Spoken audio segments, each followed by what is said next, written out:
यासीन और मैं हूं नाइला भट्टी। शामिल करते हैं अब तक की अहम खबरें। शुमाली वज़ीरिस्तान के नौजवान का मीरान शाह कैंट का दौरा और GOC के साथ खुसूसी नशिस्त।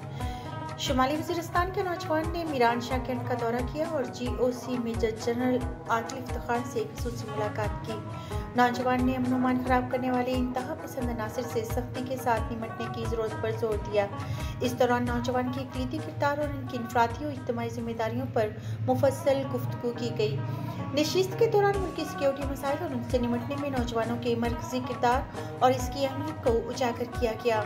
नौजवानों ने इस अज़म का इजहार किया कि तमाम दस्तयाब वसाइल के सही इस्तेमाल से पायदार अमन को यकीनी बनाया जा सकता है। नौजवानों ने पाक फौज की इस काविश को बेहद सराहा और मुंतज़मीन का शुक्रिया अदा किया।